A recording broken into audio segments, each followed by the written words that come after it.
ครับกะสวัสดีครับพี่น้องขอสวัสดีพี่น้องเบอร์สุขคนนะครับเนาะพาพี่พาน้องมาเล่นทะเลได้ครับมื้อนี้เด้อวันหยุดพี่น้องพามาชมทะเลนะครับเนาะทะเลนี่กะบ่แม่นทะเลที่เคยพาไปเด้อพี่น้องเด้อทะเลหม่องใหม่นะครับเนาะพี่น้องเห็นบ่เนาะเรือประมงเนาะเขาจะไปหาปลาได้พี่น้องเดินน่ะเรือน่ะแนมใกล้ๆเดี๋ยวผมซูมให้เบิ่งซูมได้ซ้ำนี่แหละพี่น้องมื้อนี้ก็เป็นวันหยุดนะครับเนาะกับพ่อมีอยู่นะครับนักท่องเที่ยวแต่กับบ่หลายครับก็มีพอสมควรแต่เขาบ่ทันลงมาเล่นน้ำกันครับก็มีรถจอดอยู่หลายคันอยู่พี่น้องพอมีอยู่นะครับด้วยนักท่องเที่ยวก็ได้ปะปลายเพิ่นว่าแต่กับบ่หลายปานใดครับผมส่วนหม่องที่พาพี่น้องมานี่เป็นหม่องใหม่นะครับเด้อหม่องนี้บ่ทันเคยพาพี่น้องมาจักเทื่อนี้เทื่อแรกครับเขาว่าเขาเรียกว่าอ่าวมะนาวเนาะครับเนาะเขาเรียกว่าอ่าวมะนาวฟังด้านนั้นก็ติดภูเขาเด้อพี่น้องเด้อเขาเรียกเขาตันยงครับหม่องหันนะเป็นเขาตันยงนะครับเนาะบนเขาลูกนี่ก็จะมีพระตำหนักที่ในหลวงเพิ่นเคยเสด็จมาประทับเมื่อหลาย10 ปีก่อนแล้วพี่น้องเขาลูกนี่เนาะครับเนาะเดี๋ยวผมจะพาพี่น้องพายางเลาะเมืองเนาะครับเนาะก็จะเป็นหาดทรายเงาไปเลยเด้อพี่น้องเด้อเงาสุดลูกหูลูกตาเลยครับการอาที่ยังเศร้าอยู่พี่น้องคนก็เลยบ่ค่อยหลายปานใดครับแต่มื้อนี้เป็นวันหยุดนะครับเนาะแต่มื้อนี้เป็นวันหยุดแต่คิดว่าถ้าสวยกูนี่จักหน่อยก็อาจสิมีครับก็อาจสิมีหลายกว่านี้อยู่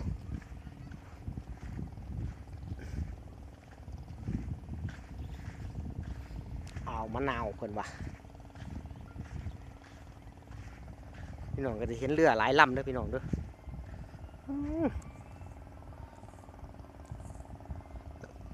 ผมเห็นอยู่3 ลำ 4 ลำพี่น้องเขาออกไปหาปลาเนาะครับเนาะออกไปจับปลาเพิ่นว่า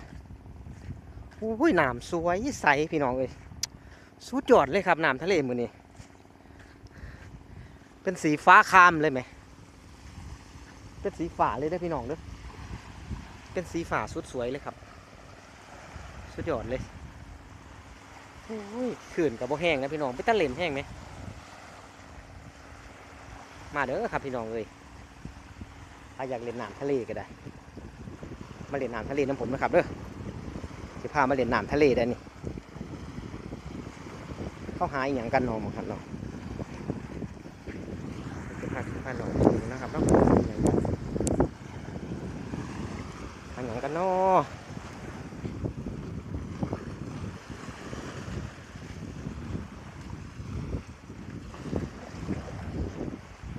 หูนางพี่น้องหูแง่บ่อยากให้สาวเจยมาพอได้นอนนี่ ขุดง่ายปัญญังแล้วตะโดยกับตะทองนี่หูแง่อยู่ในไส้แบบนั้นเลยเฮ้ยมึงเนี่ยสาวเจยเปลี่ยนตะทองกับตะโดยมากว่าได้ไปกลแกนคือหมูเจ้ากลหรอกหมูเจ้ากลจักกลนี่ยังแกนมันเป็นหัวพี่หลอกแต่ผ้าเราไปกลอยู่มากลในที่ไส้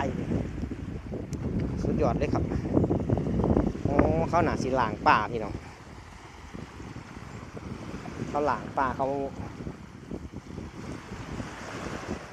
สิมาย่างป่ากินอยู่ชายหาดนะพี่น้องนะเขาก็เลยเอามาล้างคิดว่านะครับคงจะใช่แล้ว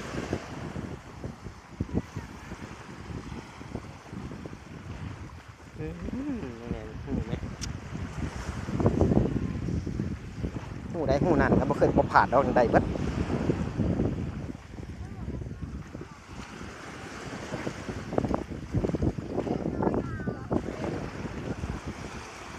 คิดว่าทำอะไรล้างปลาเหรอครับล้างปลาอ๋อจะย่างตรงนี้เลยครับอ๋อนึกว่าทำอะไรกัน เลยเดินมาดูถ่ายรูปนะครับขออนุญาตถ่ายรูปนะถ่ายไว้ดูเล่นๆครับผม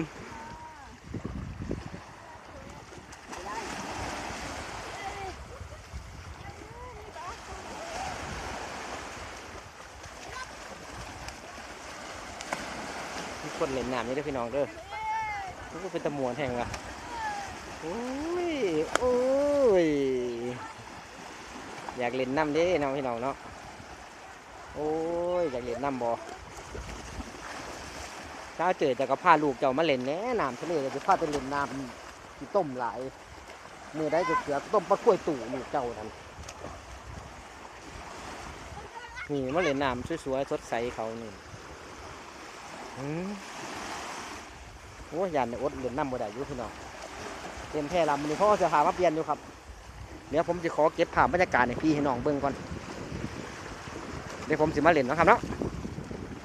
ขอเก็บภาพบรรยากาศให้พี่ให้น้องเบิ่งเบิดทุกคนก่อนพี่น้องว่ามันสีสวยสดสวยอย่าลงไปลึกนะหนูนะอย่าลงไปลึกนะกลัวอากุอ่ะอากุเล่นบนฝั่งก็ได้แล้วเล่นบนฝั่งนะลูกนะ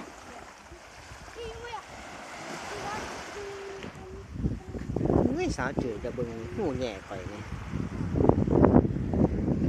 มันเป็น10 หูแล้วบ้าขอยางมันนี่ข่อยเห็นครับครับผมได้อีกอิสลามน่าอยู่นาอยู่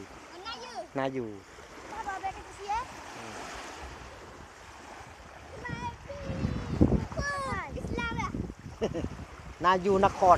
นี่โอ้หาดใหญ่ทางนู้นแต่พูดไม่ได้พูดได้นิดหน่อยแกแจ๊ะด้วยซิกกี้พูดได้นิดหน่อย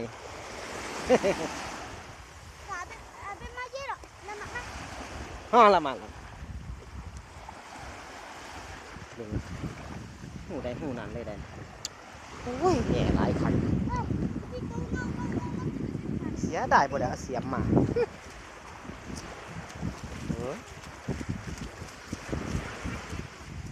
อะไรพี่ทำอะไรถ่ายรูอะไรนี่เขาเรียกรูอะไรปูใช่ไหมเตะปูใหญ่ปูใหญ่นั่นใช่ไหมโอเค3 นิ้วครับไอ้ได้จับกันเลย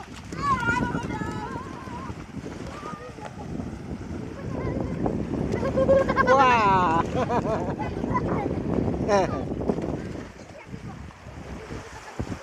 นี่ก่อนมันว่าหูปูมันว่าแมนเพราะมันเป็นหูใหญ่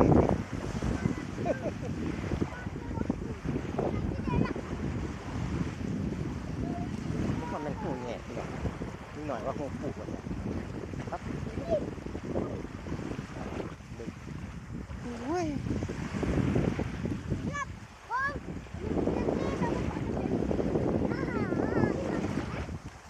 นิดหน่อยมันตามผม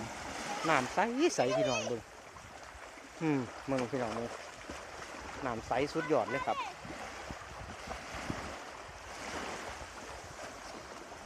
น้ำใสแห้งพี่น้องมึงเลยใสสุดยอดเลย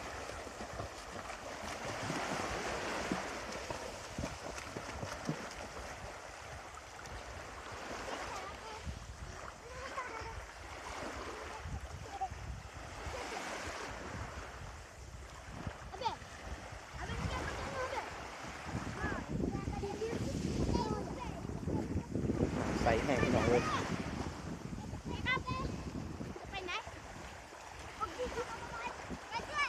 ครับ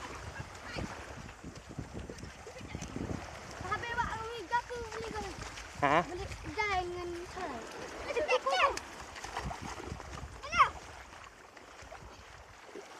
นี่หน่อยมันถามว่าผมไหนเงินจากบาทยังไม่ได้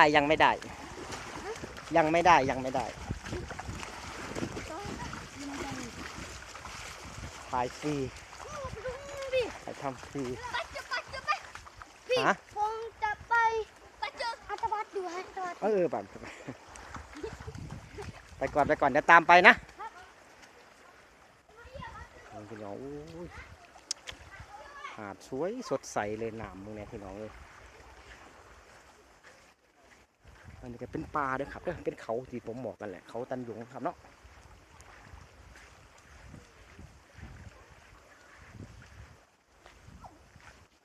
มีนักท่องเที่ยวลงมาอยู่ด้วยครับเด้อ มีนักท่องเที่ยวขึ้นไปเที่ยวอยู่ครับแต่ก็บ่หลายปานใด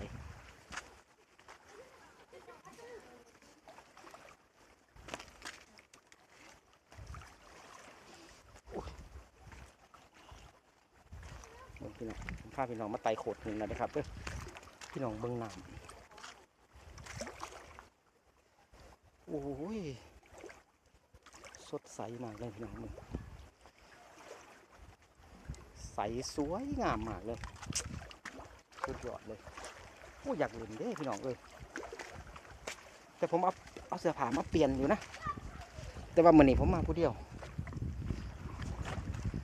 เบิ่งพี่น้องโอ้ยหาดน้ำไหมพี่น้อง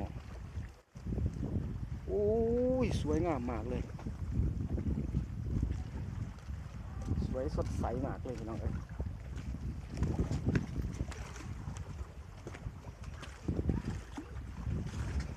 ขาทาบอพี่น้องสุดยอดนะครับเนาะสุดยอดไปเลยโอ้พี่น้องคลิปกับที่เงาแล้วได้นี่ครับผมก็จะขอปิดคลิปไปเพียงเท่านี้น้องพ่อเนาะขอขอบคุณทุกๆกำลังใจทุกๆการรับชมครับขอขอบคุณทุกๆคอมเมนต์ครับทุกๆคอมเมนต์ได้อ่านได้ตอบเด้อพี่น้องเด้อได้อ่านได้ตอบครับขอขอบคุณพี่น้องเบิร์ดสุขุสุขคนครับที่เขามากดติดตามกดซับสไครต์นะครับเนาะมากกดไลค์กดแชร์พี่น้องพอกันคลิปหน้าครับสำหรับคลิปนี้สวัสดีครับ